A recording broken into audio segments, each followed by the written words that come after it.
নবীজির ইন্তিকালের সংবাদ শুনে খলিফা ওমর তরবারে খুললেন না, মুহাম্মদ সাল্লাল্লাহু আলাইহি ওয়াসাল্লাম তিনি মৃত্যুবরণ করতে পারেন।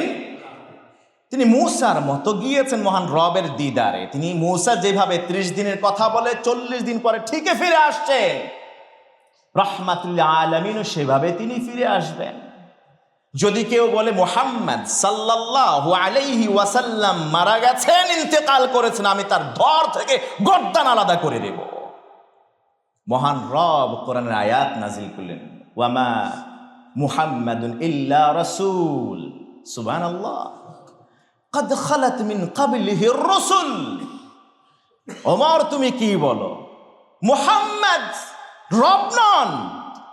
এই জন্য আবু বকর সিদ্দিক বললেন, মান কানা ইয়াবুদু মুহাম্মাদান ফাইন্না মুহাম্মাদান ক্বাদ মাত।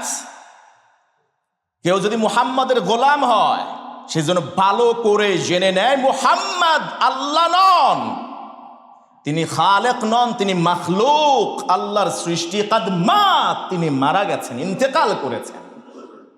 কারণ মহান রব বলেন, ওয়ামা মুহাম্মাদুন ইল্লা রাসূল, মুহাম্মদ মেয়ার একজন রাসূল আর কিছু নন যে তিনি সারা জীবন থাকবেন।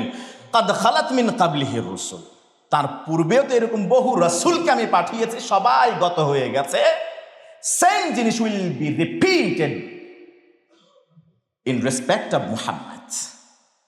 মুহাম্মদ সাল্লাল্লাহু আলাইহি ওয়াসাল্লামের ব্যাপারেও সেম থিং ঘটবে, যেমনটা ঘটেছিল পূর্বে গত হওয়া সব রাসূলের ব্যাপারে। সুবহানাল্লাহ।